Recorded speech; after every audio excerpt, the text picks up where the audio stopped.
What is historical criticism? Historical criticism is also known as historical critical method or a higher level criticism. It is a literary criticism that helps us to understand the word behind the text.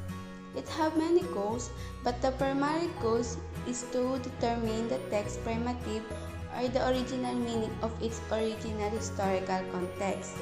And the secondary goal is to reconstruct the historical construction of the author and recipients of the text. Additional goals of historical criticism is to have or seek greater understanding about biblical texts.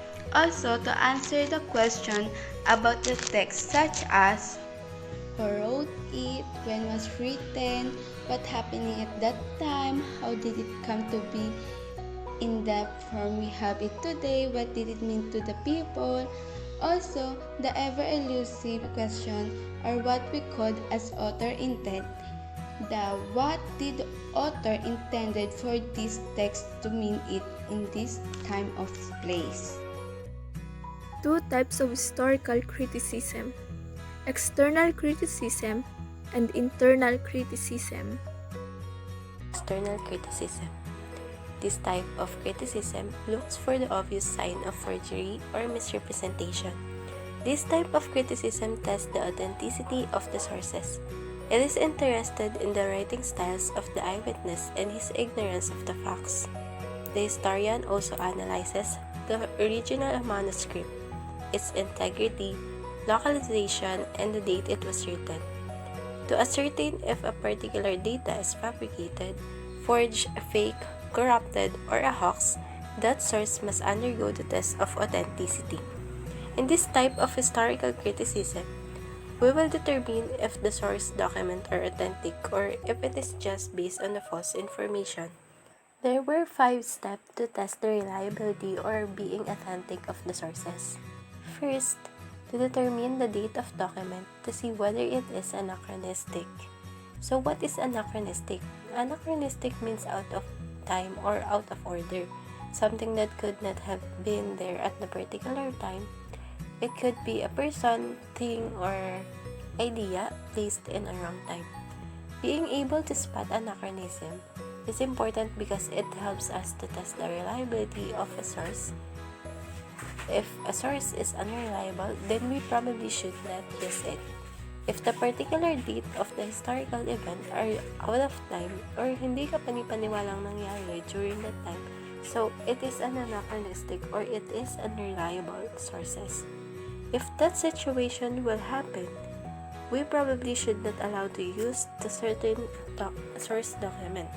For instance, Rizal's poem entitled Sa Aking Mga Kabata, most of individuals believe that Rizal wrote that poem, but there are cases na natanong ng mga historian if that particular poem is really written by Rizal. It is because of the word kalayaan used in that poem. Rizal admitted that the first encountered word kalayaan through a Marcelo H. Del Pilar's translation of Rizal's essay entitled El Amor Patrio in the age of 21. Rizal wrote that essay in 1882, while the poem supposedly was written by him in the year 1869 in the age of 8. So how Rizal used the word kalayaan in that poem if hindi pa niya na-encounter ang word na kalayaan sa panahon na isinulat niya ang poem? And how could a 8-year-old child use a profound word like kalayaan during that time? Based on recent investigation, at the very young age of Rizal has no ability to write the nationalistic poem. Until now, there is a big question behind that poem. Was that nationalistic poem really written by Rizal? So in review, the first test of authenticity is to determine the date of document and to see whether it is an anachronistic. Second step to test the authenticity of a source document is to determine the author's handwriting, signature, or seal. we can compare the handwriting of particular author to his other writings. For example, the handwriting in the alleged retraction letter of Rizal about the reversion of the Catholic faith. There are controversies encountered by Rizal during his Catholic experiences, and ito ang naging dahilan ng pagdisa ni Rizal as Catholic. Pero bago ang pagkamatay ni Rizal, sinabing nagkaroon ng retraction letter si Rizal sa pagbalik bilang Catholic. And kilala naman talaga si Rizal and ang pamilya niya as religious family. So pinaniniwalaan na nagbalik si Rizal sa pagiging Catholic, and it was based on the retraction letter with his signature. According to the handwriting experts, the signature was concluded as Rizal's signature. On the other hand, anti-retractionists claim that retraction document is a forgery. Eventually, whether Rizal died as Catholic or not, he surely shown his greatness as Filipino. So in review, the second test of authenticity is to determine the handwriting, signature, and seal of the author. Third test, looking for the anachronistic style. In this test, we will examine idiomatic expression or the orthography used in the documents. An idiom is an expression, word, or phrase that has a figurative meaning conventionally understood by native speakers. When we say break the leg, we all know that it means good luck. Orthography is a set of conventions for writing a language. It includes norms of spelling, hyphenation, capitalization, word breaks, emphasis, and punctuations.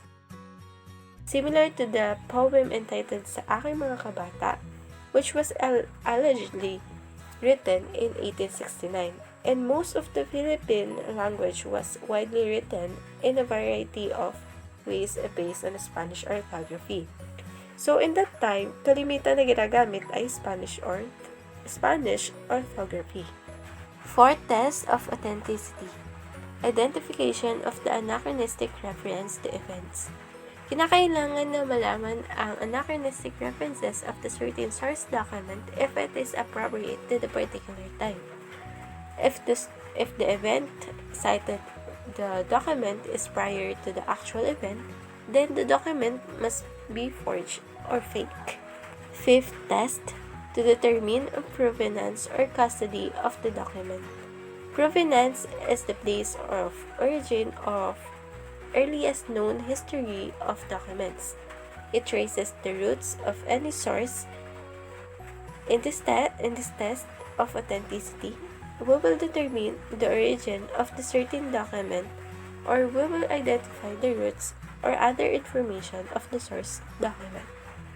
Let's talk about internal criticism, type of criticism that look on deeper study of the sources. It is also called positive and higher criticism. It refers to the accuracy of the content and pace of hermeneutics in which the historian deals on the deeper explanation of the text rather than external element of the source. It investigates the substance of a document and the author's point of view. It tests the credibility of the source. This type of criticism look on the deeper study of the source. Hindi ka na natingin sa external element ng document kundi dun sa text itself, yung author's point of view, accuracy of the content, saka yung kung sa external criticism, inaalam natin yung authenticity. Dito naman sa internal criticism, ang tinetest natin ay yung credibility na source. There are 5 steps in testing the credibility of the source.